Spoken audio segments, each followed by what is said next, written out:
तो chapter start करते हैं, फिर से एक बार रिवाइज करते हैं क्या क्या पढ़ लिया। चैप्टर का नाम था विद्युत धाराओं के चुंबकीय प्रभाव। सबसे पहले हमने जाना कि चुंबक होता क्या है ना।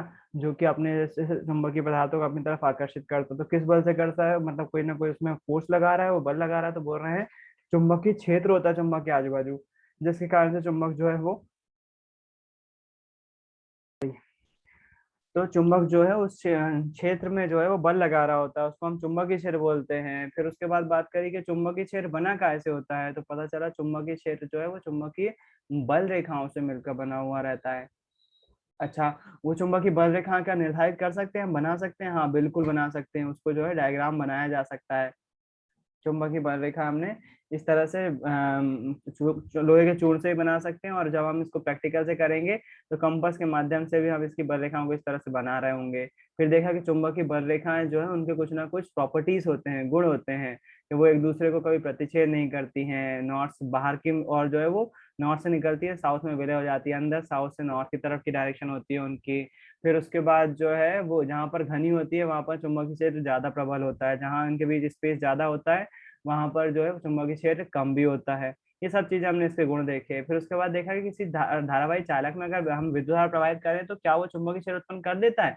हाँ बिल्कुल करता है। हम मैग्नेटिक सुई रखेंगे, कंपास रखेंगे और विद्युत धारा प्रवाहित करेंगे इस चालक तार में, तो कंपास की सुई जो है वो डिफ्लेक्ट होने लगेगी, हिलने लगेगी।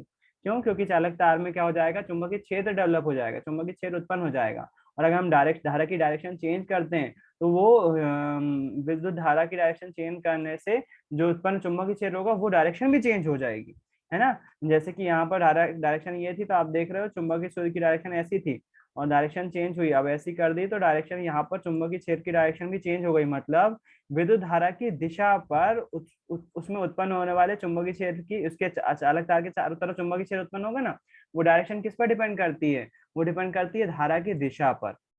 विद्युत धारा की दिशा जैसी होगी वैसे ही चुंबकीय क्षेत्र भी डेवलप होगा। धारा का डायरेक्शन चेंज करोगे चुंबकीय क्षेत्र का डायरेक्शन भी चेंज हो जाएगा, है ना। फिर उसके बाद देखा हमने एक प्रैक्टिकल करके, तो यहाँ पर जो है एक तार लिया अपन ने और उसमें लोहे का चूर्ण डाल दिया, विद्युत धारा प्रवाहित करे तो चुंबकीय क्षेत्र ऐसा गोल, जो बल रेखाएं उत्पन्न हुई वो ऐसी गोल गोल हुई। उसकी डायरेक्शन पता करने के लिए हमने एक नियम देखा, वो थी दाहिने हस्त अंगुष्ठ नियम, मतलब दक्षिण हस्त अंगुष्ठ नियम है, दाहिने हाथ के अंगूठे का नियम। चालक तार को इस तरह से पकड़ो कि अंगूठा जो है विद्युत धारा की दिशा दिखाए, तो जो उंगलियों की डायरेक्शन होगी वो काय की डायरेक्शन होगी, वो चुंबकीय क्षेत्र की डायरेक्शन होगी। तो उंगलियां इस डायरेक्शन में घूम रही है, मतलब चुंबकीय क्षेत्र कैसा होगा, ऐसा घूम रहा होगा। वही एरो से दिखाया अभी हो, चुंबकीय क्षेत्र इस तरफ गोल गोल तो होगा लेकिन इस तरह से घूम रहा होगा। अगर हम तार को ऊपर की तरफ पकड़ेंगे, मतलब अंगूठा यदि ऊपर की तरफ आता है और जो बाकी की हमारी उंगलियां हैं वो इस तरफ से जाएंगी, तो चुंबकीय क्षेत्र कैसा हो जाएगा? चुंबकीय क्षेत्र जो है इसके जस्ट अपोजिट हो जाएगा। मतलब चुंबकीय क्षेत्र इस तरह से, अगर धारा ऐसी जा रही है तो चुंबकीय क्षेत्र ऐसा जा रहा होगा, सेम ऐसे ही जा रहा होगा, इसी तरह से जा रहा होगा, है ना। चुंबकीय क्षेत्र की डायरेक्शन ऐसी होगी। डायरेक्शन हम पता कर सकते हैं दाहिने हाथ के अंगूठे के नियम के द्वारा, वही हमने देखा था। उसके बाद अगर हम चालक तार को मोड़ दें, कुंडली बना दें, एक कुंडली बना दें, तो चुंबकीय क्षेत्र कैसा होगा? तो इसकी प्रॉपर्टीज हमने देखी थी। एक तो बहुत बड़ी बड़ी चुंबकीय बल रेखाएं बनेंगी, इसके किनारों पर गोल बन रही होंगी बल रेखाएं बिल्कुल, और दो किनारों पर, जो एक किनारा ये होगा एक किनारा ये होगा, जस्ट अपोजिट होगी डायरेक्शन। यहाँ देखो इधर क्लॉकवाइज है और यहाँ पर एंटी क्लॉकवाइज है, जस्ट अपोजिट है। इसमें जो है वो घड़ी की दिशा में घूम रही है चुंबकीय क्षेत्र, और इसमें घड़ी की विपरीत दिशा में घूम रही है, ऐसी घूम रही है ना। चुंबकीय क्षेत्र दोनों के अपोजिट होगा और बीच में बिल्कुल समांतर हो जाएंगी, मतलब चुंबकीय क्षेत्र रेखा इतनी बड़ी बड़ी बन रही होगी कि बिल्कुल सीधे दिखाई देंगे वो चुंबकीय क्षेत्र रेखाएं।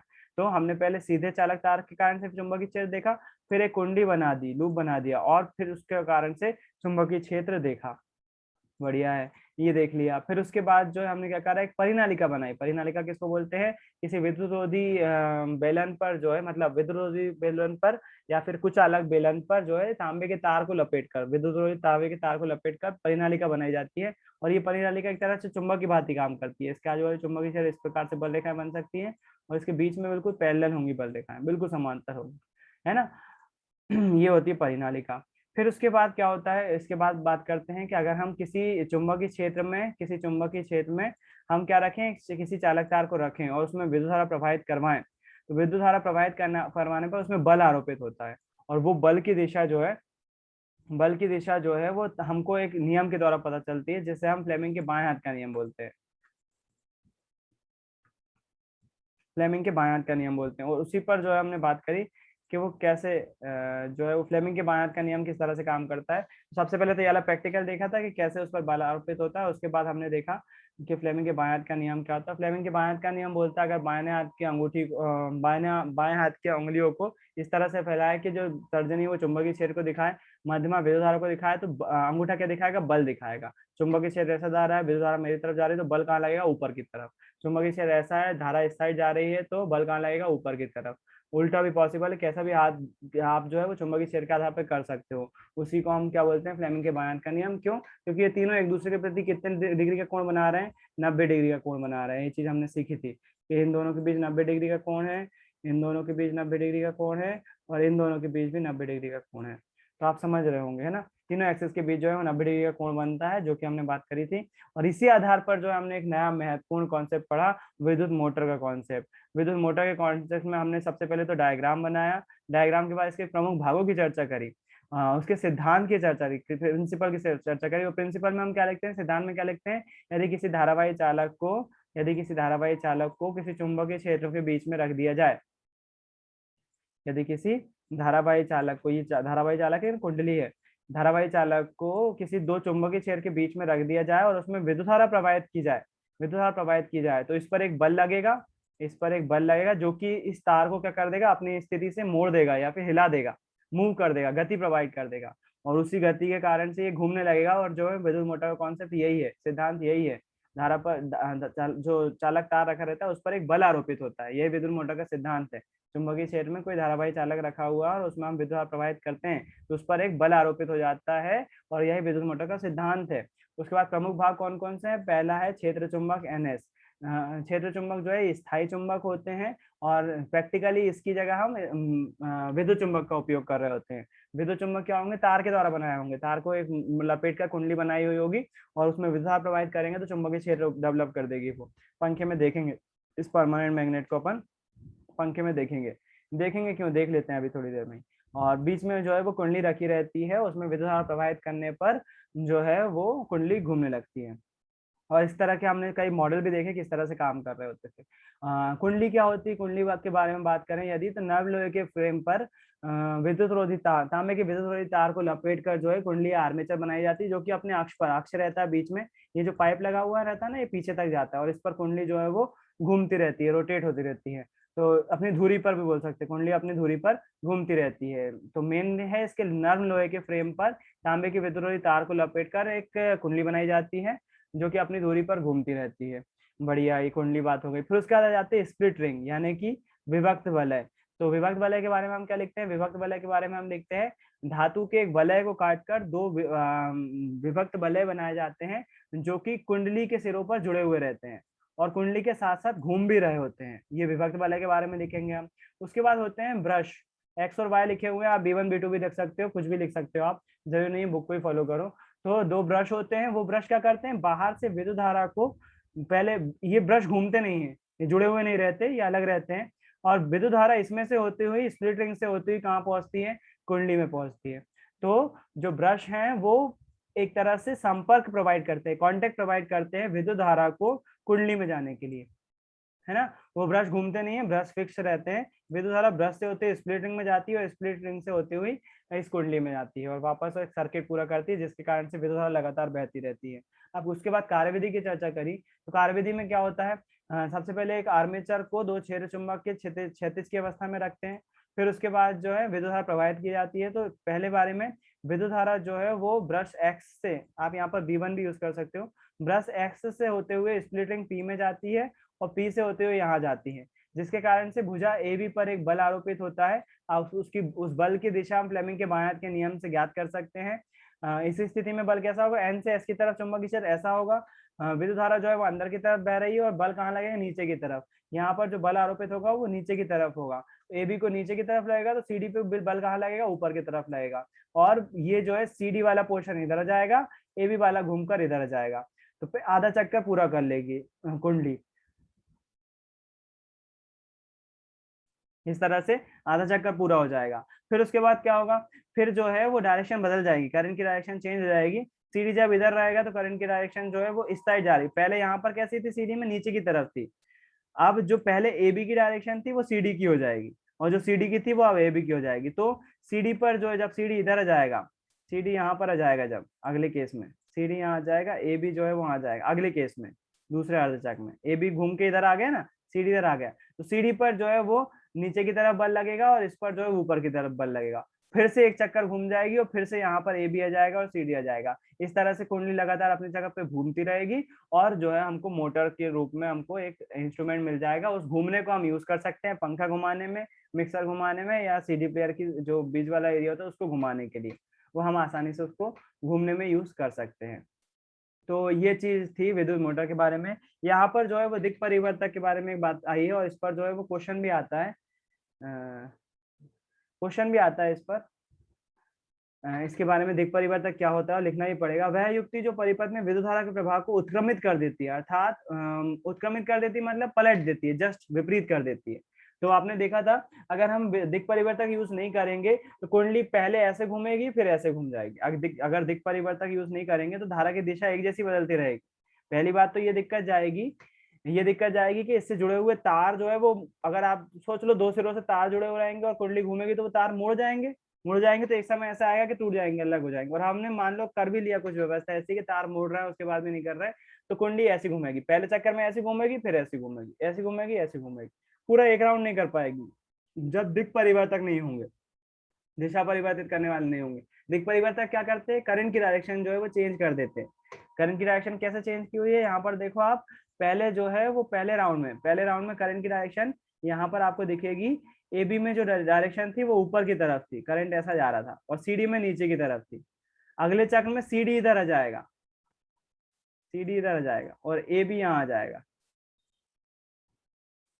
पहले ए बी में ऊपर की तरफ थी, अब ए बी में नीचे की तरफ है। ये डायरेक्शन चेंज हो गई ना, कौन ने करी, दिक् परिवर्तक ने करी। और यहाँ पर हम दिक् परिवर्तक के रूप में किसका यूज कर रहे हैं, स्प्लिट रिंग का यूज कर रहे हैं। अगर दिक् परिवर्तक नहीं होंगे तो क्या होगा, कुंडली जो है वो पूरा चक्कर पूरा नहीं कर पाएगी, आधा चक्र बाद फिर से विपरीत डायरेक्शन में घूम जाएगी और पूरा नहीं घूम पाएगी। तो ये यहाँ पर लिखा हुआ है। विद्युत मोटर में विभक्त बल है, दिक् परिवर्तक का काम करता है। स्प्लिट रिंग जो है दिक् परिवर्तक काम करता है। विद्युत धारा के उत्क्रमित होने पर दोनों भुजाओं ए बी तथा सी डी में आरोपित बलों की दिशाएं भी उत्क्रमित हो जाती हैं। इस प्रकार कुंडली की भुजा एबीपी पर जो अधोमुखी मतलब ऊपर की तरफ बल लग रहा था, अधोमुखी मतलब नीचे की तरफ बल लग रहा था, अब वो जो है ऊपरी मुख पे धकेली जाती है, तथा कुंडली सीडी पर जो पहले ऊपरी मुख धकेली गई थी अब उसे अधोमुखी धकेला जाता है। अतः कुंडली उसी दूरी पर दिशा में अब आधा घूर्णन और पूरा कर लेती है। प्रत्येक आधे घूर्णन के पश्चात विद्युत धारा के उत्क्रमित होने का क्रम दोहराता रहता है, जिसके फलस्वरूप कुंडली तथा धुरी का निरंतर घूर्णन होता रहता है, एक ही डायरेक्शन में घूमती रहती है। अगर स्प्लिटिंग नहीं होंगे, पहले ऐसे घूमेंगे, फिर ऐसे घूमेंगे, फिर ऐसे घूमेंगे, फिर ऐसे घूमेंगे। स्प्लिटिंग ने क्या कर दिया, डायरेक्शन, करंट की डायरेक्शन चेंज कर दी। पहले एबी में ऊपर की तरफ थी, सीडी में नीचे की तरफ थी, एबी घूम के यहाँ आ गया, एबी में अब नीचे की तरफ हो गई है और सीडी में जो है वो ऊपर की तरफ हो गई है। तो पहले एबी में जो बल लग रहा था वो नीचे की तरफ लग रहा था, अब एबी में बल जो है वो ऊपर की तरफ लग रहा है, सीडी में नीचे की तरफ लग रहा है। इसके कारण से कुंडली कैसी घूमती रहेगी, इस डायरेक्शन में घूमती रहेगी, लगातार इस डायरेक्शन में ऐसी घूमती रहेगी कुंडली, है ना। तो ये तो एक दिन में नहीं चल पाया।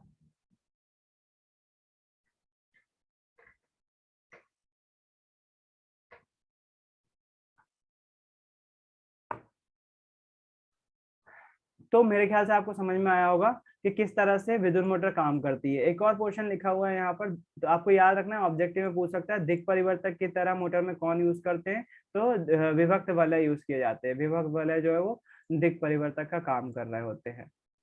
उसके बाद मोटरों का यूज कहाँ किया जाता है, व्यावसायिक मोटरों में स्थायी चुंबक के स्थान पर विद्युत चुंबक उपयोग किए जाते हैं। विद्युत धारावाही कुंडली में फेरों की संख्या अत्यधिक होती, बहुत ज्यादा होती कुंडली की संख्या। कुंडली नर्म लोहे के क्रोड पर लपेटी जाती है, वह नर्म लोहे क्रोड जिस पर कुंडली को लपेटा जाता है तथा कुंडली दोनों मिलकर आर्मेचर कहलाते हैं। इससे मोटर की शक्ति में वृद्धि हो जाती है। तो कुंडली को ऐसे लटका नहीं दिया जाता, जैसा अपन ने एक प्रैक्टिकल में देखा था, कुंडली को उन्होंने डायरेक्ट ऐसे लटका दिया था, वैसे लटका नहीं दिया जाता है, उसको बाकायदा लपेटा जाता है एक नर्म लोहे के फ्रेम पर। और वो कुंडली को जब नर्म लोहे के फ्रेम पर लटका दिया जाता है तो उस दोनों को मिलकर क्या बनाते हैं, आर्मेचर बनाते हैं, उसको हम आर्मेचर कहते हैं। हालांकि कुंडली भी वही है, उनको ज्यादा फर्क नहीं है, कुंडली को ही आर्मेचर बोला जाता है इंग्लिश में। बनाया कैसे जाता है बस वो याद रखना। नर्म लोहे का फ्रेम यूज क्यों कर रहे हैं, ताकि उसकी चुंबक की क्वालिटी अच्छी हो जाए, जो कुंडली है उसकी चुंबक की क्वालिटी अच्छी हो जाए, क्वालिटी अच्छी होगी, चुंबकीय क्षेत्र अच्छा डेवलप करेगा तो अच्छे से घूमेगी। है ना, इसी कारण से नर्म लोहे का यूज किया जा रहा है। नॉर्मल लोहे का यूज करेंगे तो चुंबकीय क्वालिटी उतनी अच्छी नहीं होगी, जो मैग्नेट बनेगा वो अच्छा, मैग्नेटिक फील्ड उतनी अच्छी नहीं होगी, जिसके कारण से वो घूमने में दिक्कत हो सकती है।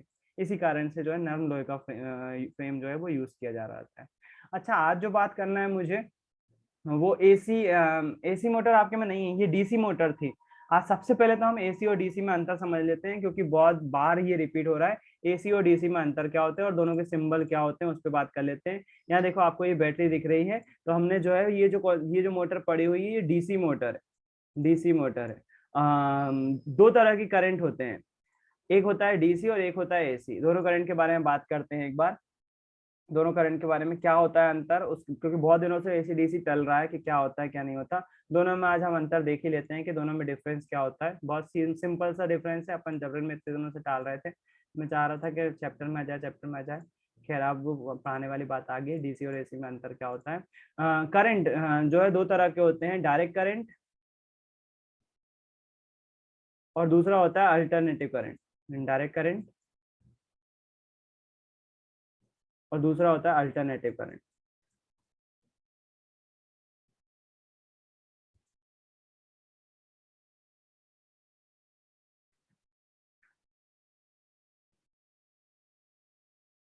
डायरेक्ट करंट को बोलते हैं डीसी और अल्टरनेटिव करंट को बोलते हैं एसी। सबसे पहले तो इसका उदाहरण क्या है, जो बैटरी से हमको मिलता है। अब वो बैटरी चाहे घड़ी में डालने वाली सेल क्यों ना हो, चाहे आपके छोटी घड़ी में डालने वाले छोटे सेल क्यों ना हो, ट्रिपल ए बैटरी हो या डबल ए बैटरी, कोई सी बैटरी हो, उनसे जो विद्युत करंट निकलेगा उसको डायरेक्ट करंट बोलेंगे, डीसी करंट रहेगा। तो इसका एग्जाम्पल है डीसी बैटरी। डीसी का एग्जांपल है बैटरी, कोई सी भी बैटरी हो सकती है, इन्वर्टर की बैटरी हो, कार की बैटरी हो, गाड़ी की बैटरी हो, उससे जो करंट मिलता है वो डीसी करंट होता है। और एसी का उदाहरण है हमारे घरों में आने वाली सप्लाई। हमारे घरों में जो है वो कौन सी सप्लाई आती है, एसी सप्लाई आती है। आपने वाली मोटर चलाई है जो गणेश जी के चक्र में होती है? हाँ भैया चलाइए। कभी उसको डायरेक्ट बोर्ड में लगा के चलाया है? बैटरी से नहीं तो भैया। चलाया होगा, अगर डायरेक्ट बोर्ड में भैया घुसा दोगे तो क्या होगा? वो चक जाते भैया ही करंट लगता है चलाए भयंकर। मैंने। चल जाती है। भैया मेरा हाथ सफेद पड़ गया था, जल गया हाँ था। भैया करंट हाँ लग जाता है। हाँ, तो कृपया कर ना चलाएं, दोनों में फर्क है। जो गणेश जी के चक्र में मोटर यूज की जा रही, मुझे मालूम था कि आप लोगों में से कोई ना कोई खुरापाती करी होगी ऐसी, मैंने भी की थी। लेकिन मेरे केस में करंट लगने से बच गया था, क्योंकि एमसीबी लगी हुई थी, एमसीबी ट्रिप हो गई थी। दिमाग है ना, खुरापाती है, बच्चा का दिमाग है, क्या करता है। गणेश जी की मोटर चल रही है, सेल से चल रही है, सेल विद्युत दे रहा है उसको, तो वो घूम रही है। क्यों ना हम डायरेक्ट बोर्ड में लगा दें, बोर्ड में तो करंट लगातार आता रहेगा, स्विच चालू करेंगे लगातार चलती रहेगी। वहां पर एक बेसिक कॉन्सेप्ट आपका छूट जाता है। जो गणेश जी के चक्र में मोटर यूज हो रही है वो डीसी मोटर होती है, उसको डायरेक्ट करंट चाहिए, बैटरी से चलने वाला करंट चाहिए। अगर हम घर में आने वाली सप्लाई से उसको जोड़ देंगे तो उसकी बाइंडिंग जो है वो फट जाएगी, मोटर फट भी सकती है। आप लोग करंट पर ही रख गए हो, ये बहुत अच्छी बात है। अगर वो बाइंडिंग जो है वो जल जाएगी तो आपका जो है वो आंखें भी जा सकती हैं, इतना ज्यादा विस्फोट हो सकता है उसमें। तो उस मोटर को आप घर के सर्किट सॉकेट में नहीं लगा सकते, क्योंकि उसको जो है वो डीसी चला रहा है, वो मोटर डीसी मोटर है, डीसी करंट चाहिए, डीसी बैटरी से चलने वाला करंट चाहिए। आप कार की बैटरी से उसको चला सकते हो, हालांकि तब भी नहीं चलाना चाहिए उसको, छोटे वो वोल्टेज कम चाहिए उसको, बहुत कम वोल्टेज पे चलती है वो। 9 वोल्ट की बैटरी से चला सकते हो आप उसको। अगर आप कार की बैटरी यूज करोगे जो कि 12 वोल्ट की होती है, तब भी उसकी वाइंडिंग जल जाएगी, लेकिन फिर भी विस्फोट नहीं होगा, वाइंडिंग धीरे धीरे जल रही होगी, बदबू आ जाएगी, उसमें से धुआं निकलने लगेगा। और यदि आप एसी में लगा देते हो, आप खुद सोचो 9 वोल्ट पे बेचारी चल रही है वो मोटर, वो भी डीसी पर, आपने उसको एसी वोल्टेज दे दिया 220 वोल्ट का, क्या होना है उस मोटर के साथ? जो होना है वो आपको इन लोगों ने एक्सपीरियंस के तौर पर समझाया। आपको एमसीबी ट्रिप हो जाएगी या फिर आपको करंट लगेगा, और जैसा कि जय ने बताया उसका हाथ सफेद पड़ गया था करंट लगने के बाद। और जीत ने एक्सप्लेन किया कि सच में ऐसा होगा। क्यों हुआ ऐसा? क्योंकि वो मोटर डीसी पे चल रही थी, डायरेक्ट करंट चाहिए था, वो भी कितने वोल्ट का, 9 वोल्ट का। आपने उसे एसी दे दिया, और वो भी कितने वोल्ट का, 220 वोल्ट का। अगर 10 वोल्ट का दिया होता तो भी मान लेते, लेकिन इतना ज्यादा एसी दे दिया उसको। खैर, अंतर क्या होता है डायरेक्ट करंट में? जो करंट की चार्ट बनाया जाता है समय के साथ साथ। मान लीजिए समय चल रहा है, इस ग्राफ पर समय चल रहा है और इस ग्राफ पर करंट की वैल्यू है। तो समय के साथ साथ डीसी में करंट की वैल्यू सेम बनी रहती है, चेंज नहीं होती हो। जैसे मान लीजिए स्टार्टिंग में करंट जो है वो 2 एम्पियर का मिल रहा था, तो चाहे 5 सेकंड बाद हो, 10 सेकंड बाद हो, 20 सेकंड बाद हो, 40 50 कितने भी सेकंड बाद हो, वो 2 एम्पियर पर बना रहेगा। 2 एम्पियर पे बना रहेगा, 2 एम्पियर से शुरू हुआ था, 2 एम्पियर पर ही बना रहेगा। जस्ट इसका उल्टा होता है एसी में। एसी में क्या, अगर मैं ग्राफ बनाऊं ये करंट का ग्राफ, इस पे मैं टी दिखा रहा हूँ, इस पर जो मैं है करंट दिखा रहा हूँ। एसी में करंट का जो माध्यम रहता है, करंट की जो वैल्यू रहती है वो प्लस माइनस होती रहती है, मतलब वो पहले प्लस होगी 1 सेकंड के लिए, फिर माइनस हो जाएगी, फिर प्लस होगी, फिर माइनस हो जाएगी। ये वेव फॉर्म बना लेती है। आप बोलोगे भैया ये वेव फॉर्म तो देखी हुई है हमने, जो है वो तरंग दैर्ध्य में देखी हुई थी ये फॉर्म। हाँ, ये वेव फॉर्म एक तरह से मैथमेटिकल रिप्रेजेंटेशन होता है किसी भी चीज को दर्शाने का। रियल में वो दोनों चीजें अलग अलग हो सकती हैं और होती भी हैं। विद्युत चुंबकीय तरंगे विद्युत तरंगों से थोड़ी बहुत डिफरेंट होती है, जाहिर सी बात है। इलेक्ट्रिक करंट से बिल्कुल डिफरेंट होती है, करंट को दिखा रहा है अलग ग्राफ। तो यहाँ पर देखोगे आप, यहाँ पर 0 होता है, ऊपर प्लस में वैल्यू होती है और नीचे माइनस में होती है। मतलब करंट की वैल्यू एसी के लिए पहले प्लस में जाती है, फिर माइनस में जाती है, प्लस में जाती है, माइनस में आती है। करंट वेरी होता रहता है, plus minus plus minus plus minus. कभी भी वोल्टेज डाउन हुआ है, गांव में जाओ गए होगे अगर आप, तो कभी वोल्टेज डाउन होता है ना, तो बल्ब ऐसे लुपलुपा रहा होता है, डग डग डग डग डग डग डग डग, ऐसे ऐसे लुपलुपा रहा होता है जब वोल्टेज डाउन होता है। ऐसे जब इन्वर्टर, जब आप देखोगे बारात में नाच रहे होते हो, जनरेटर आजकल तो नए आने लगे, पुराने जब जनरेटर चालू करते थे तो वो बल्ब ऐसे ऐसे ऐसे लुकलुकाते हुए चालू होते थे। पहले लुकलुकाएंगे लुकलुकाएंगे, फिर उसके बाद तेज जलने लगेंगे, है ना। तो वो जनरेटर जो है वो प्रोड्यूस कर रहा होता है, वो एसी करंट प्रोड्यूस कर रहा होता है वहां पर, जिसके कारण से करंट की वैल्यू पहले प्लस जाती है, फिर माइनस जाती है, प्लस माइनस जाती रहती है, और वो प्लस माइनस जो है वो लुकलुकाती रहती है लाइट, और आपको दिखती रहती है। अगर आपको करंट लगा है बोर्ड से सीरीज सुधारते समय, तो आपने इस प्लस माइनस को महसूस किया होगा, ऐसे आती है, ऐसे ऐसी साउंडिंग आती है, वाली साउंडिंग आती है, अगर आपने कभी महसूस किया होगा तो, है ना। तो वो एसी करंट को आप महसूस कर सकते हो, जब आपको करंट लगेगा तो इस वेव फॉर्म को आप महसूस भी कर सकते हो। हालांकि कुछ हद तक लाजमी नहीं है इस चीज को बोलना, लेकिन हाँ फिर भी मैंने तो प्रैक्टिकली ये चीज देखी, मैंने ये चीज सीखा है, पता नहीं सही है कि नहीं है। जब डीसी का करंट जो है, वो करंट कभी भी हमको इस तरह से झुंझुनी वाली महसूस नहीं होती। आपने कभी करंट लगा किसी को, कूलर वगैरह सुधार रहे हो, सीरीज वगैरह सुधार रहे हो घर में, तो झुंझुनी जैसी आती ना, अर्थ भी लगा होगा अगर तो, हाँ भैया। रुकावट के साथ ऐसा ऐसा लगता है ना। डीसी में जो है वो रुकावट नहीं दिखेगी आपको।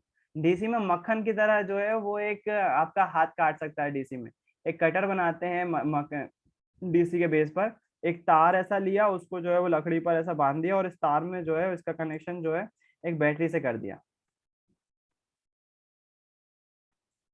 बैटरी के टर्मिनल से इसको जोड़ दिया, और इसको जैसे ही जोड़ोगे इस तार में विद्युत धारा प्रवाहित होगी, ये गर्म होने लगा। इसके इसके कारण से हम थर्माकोल को आसानी से काट सकते हैं, बहुत आसानी से काट सकते हैं थर्माकोल को। तो ये डीसी जो है जैसे, और इसी तरह से हम अगर ज्यादा वोल्टेज की बैटरी लगा दोगे यहाँ पर, तो ये तार इतनी कैपेसिटी रखता है कि आपके हाथ के आर पार निकल, हाथ की चमड़ी को जो है वो मक्खन की तरह काट दे, इतना ज्यादा पोटेंशियल रखता है। तो इसमें जो है वो हमको करंट नहीं लगेगा आपको, ये तार गर्म होगा और मक्खन की तरह काट देगा, आपको करंट नहीं लग रहा होगा इसमें। और मतलब चमड़ी को मक्खन की तरह काटना, चाकू चलता है ना जैसे मक्खन पे, वैसे ही जो है वो आप चमड़ी काट सकते हो इससे, इतना ज्यादा डीसी जो है वैसा रहता है। और एसी जो है वो आपको इस तरह से गर्म तो करेगा वो भी तार को, लेकिन जो है वो आपको झुंझुनी देगा, करंट लगेगा आपको, क्योंकि ज्यादा वोल्ट का 200 वोल्ट का है। वैसे आपको प्लस माइनस जो है वो वेवफॉर्म यहाँ पर समझ में आ सकती है एसी में। अच्छा, कई दोनों चीजें हमारे आसपास रहती है एसी और डीसी पर चलने वाली। डीसी पर चलने वाली कुछ महत्वपूर्ण चीजें हैं, आपका मोबाइल डीसी पे चल रहा है ना। कोई बता सकता है जहां पर चीजें बैटरी से चल रही होंगी? रिमोट, भैया ट्रिमर। ट्रिमर अंदर बैटरी से चल रहा है, बिल्कुल। ये घड़ी। घड़ी ये डीसी पे टॉर्च। चल रही है, बिल्कुल। टॉर्च, बिल्कुल, बहुत अच्छे।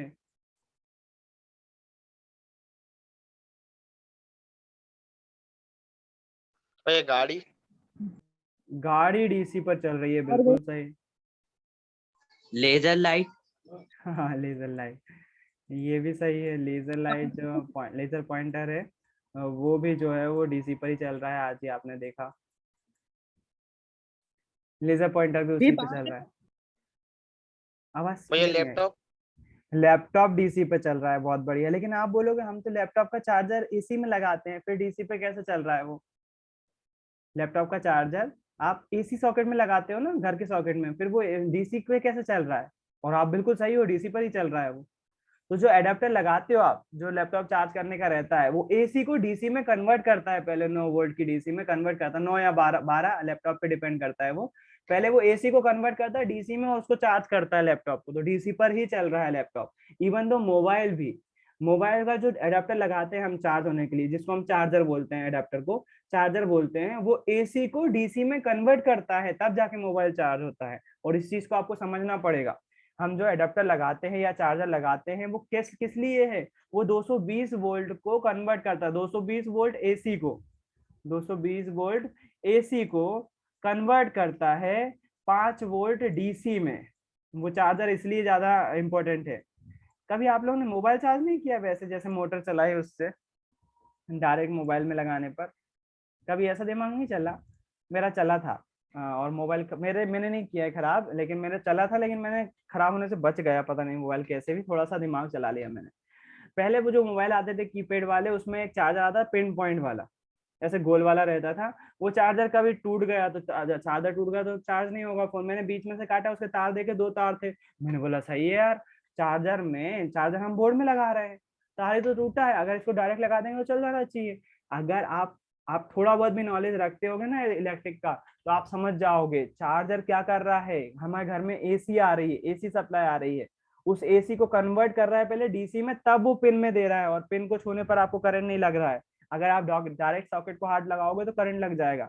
तो मोबाइल का चार्जर अगर डायरेक्ट आप प्लग में घुसा दोगे तो क्या होने वाला है, कोई मुझे बता पाएगा? मोबाइल का चार्जर भैया आपने कहीं जल दिवाली। जाएगी।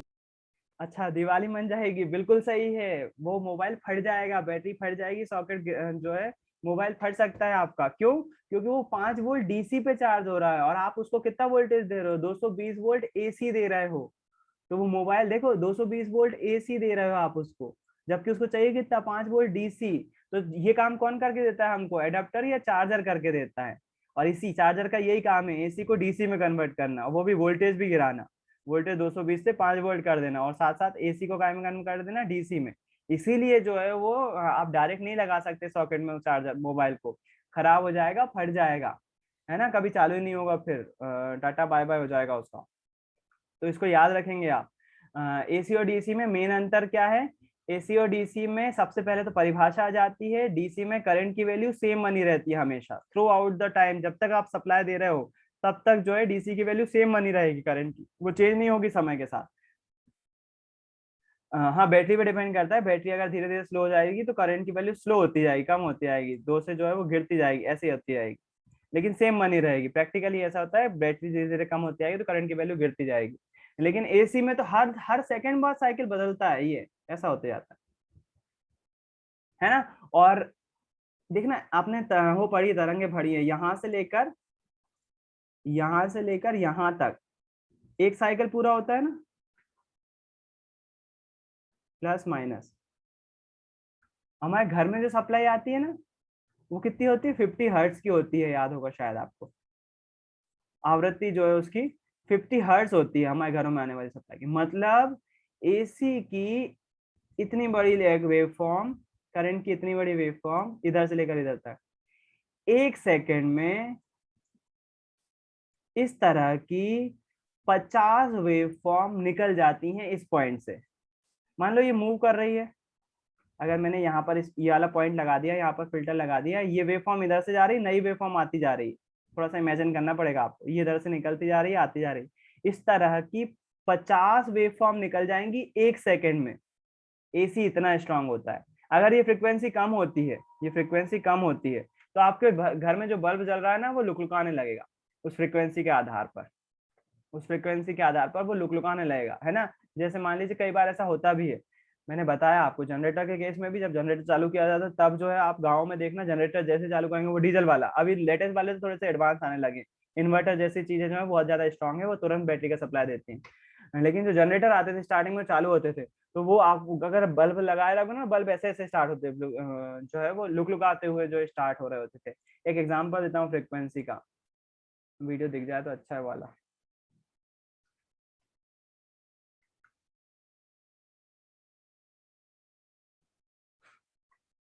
फ्रिक्वेंसी कैसे,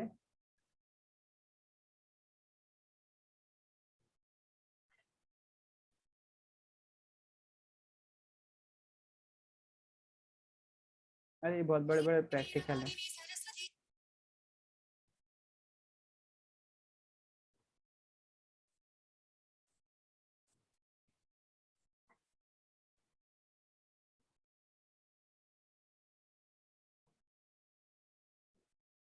पूरा एक्सपेरिमेंट बता दिया लेकिन मेन बल्ब नहीं बताया जलाते हुए।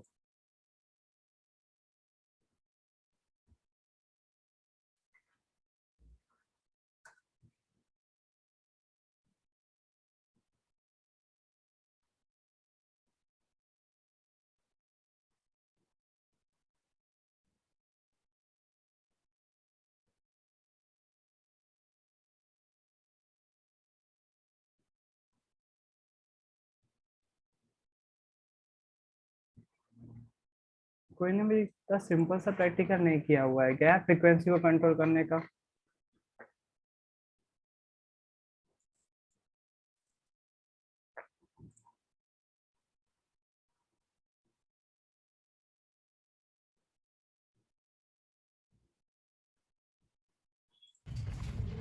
ये आवाज आनी शुरू हो जाती है।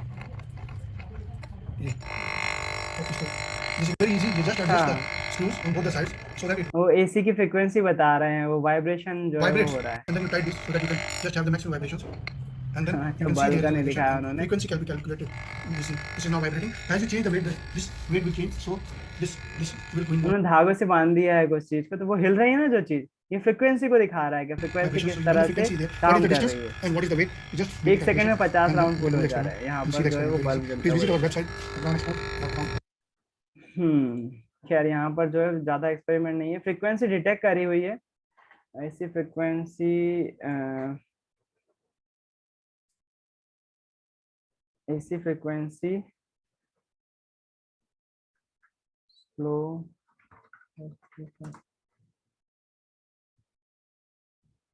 सब वही वाले प्रैक्टिकल हैं।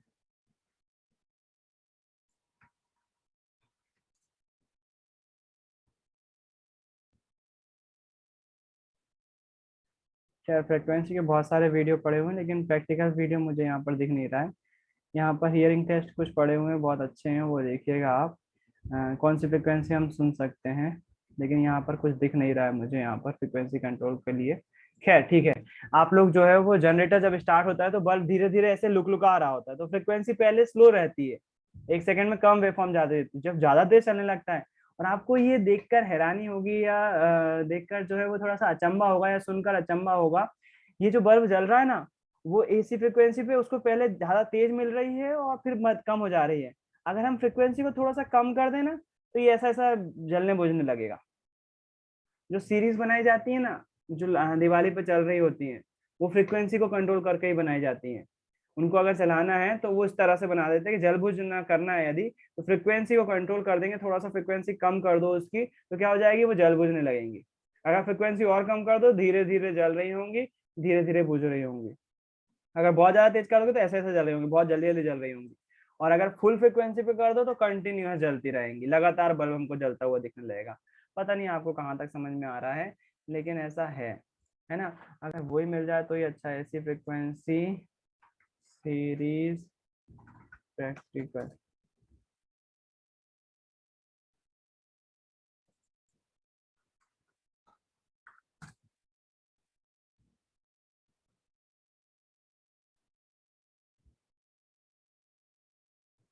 सीरीज बल्ब कनेक्शन नहीं चाहिए, फ्रिक्वेंसी चाहिए। सीरीज वाले तो दिखा चुका हूँ ना मैं।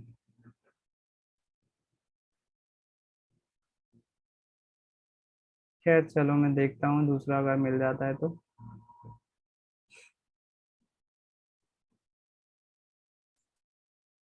खैर देखता हूँ मैं, अगर उसके वीडियो मिल जाते हैं कहीं से।